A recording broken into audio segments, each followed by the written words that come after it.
when she came, the doctor and the nurse were both crying with us.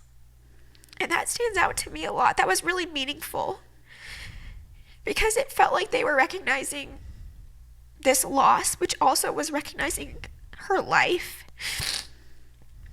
And so that was really meaningful. I mean, they were absolute angels. Everyone that helped us in the hospital those couple days, they were so empathetic, so clear, and so comforting, like and so validating in everything. Like they were incredible. I remember everyone that walked in the room kept saying, "I hate that we're meeting in these under these circumstances." I remember the first thing that the nurse said to us when she brought us back from the waiting room was, "I'm so sorry.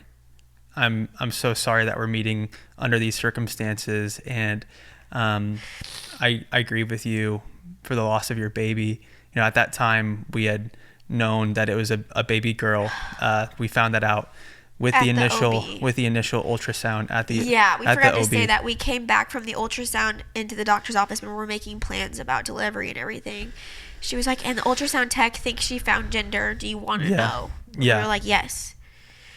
And that's when we found out that we have a little girl. Yeah.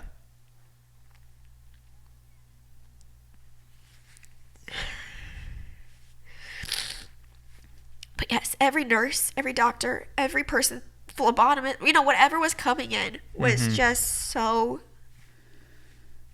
gracious. I said like so many times before this routine appointment that it would be so sweet to have a little Abby running around. It'd be so sweet to have your own little version of you. And every time we'd ask our boys if they wanted a brother or sister, they always said sister. They knew that it was a sister. Griffin always said sister. And just... Yeah, before we went to the hospital, we did say that, like, we were going to the hospital, and the past 2 times we've gone to the hospital recently has been to meet our new baby nieces, the boys' cousins. And so then Griffin's like, "You're going to meet the baby?" And I was like, "Yes. I'm going to meet the baby." And then I said, "But we're not going to get to take this baby home." And he said, "But I want to take this baby home." I said, "I do too, buddy. I do too." And this whole time, that's still one of the toughest things to grieve, is that our boys won't get to meet their baby sister. It's still one of the toughest things. And actually,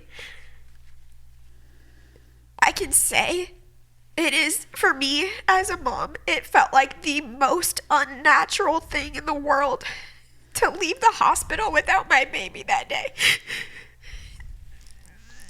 That just felt like the most unnatural thing, was to leave my baby at the hospital that day. Moms aren't supposed to leave without their babies. That was the hardest thing. I remember the nurse told you to pick up the car, and like she would walk us out, and I was like, "You can't go without me. Like, I don't think I can walk out of here without you." And so we walked out together, and then you pulled the car up, and I was standing with that nurse, which also, that nurse was amazing. During this our stay, we had talked about this coffee shop that she really liked. She's like, "Oh, you've never been?" I was like, "I haven't been there yet, but I hear great things." And then right before she left, she gave me the sweetest, most thoughtful handwritten card and a gift card to that coffee shop.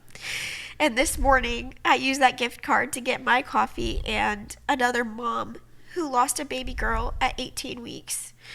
And we had coffee together. And I was like, I want that nurse to know that's how we use this gift card. And I'm just so thankful to her. She really was an angel to us. And like one of the darkest times she was like a glimmer of light. Everyone there was.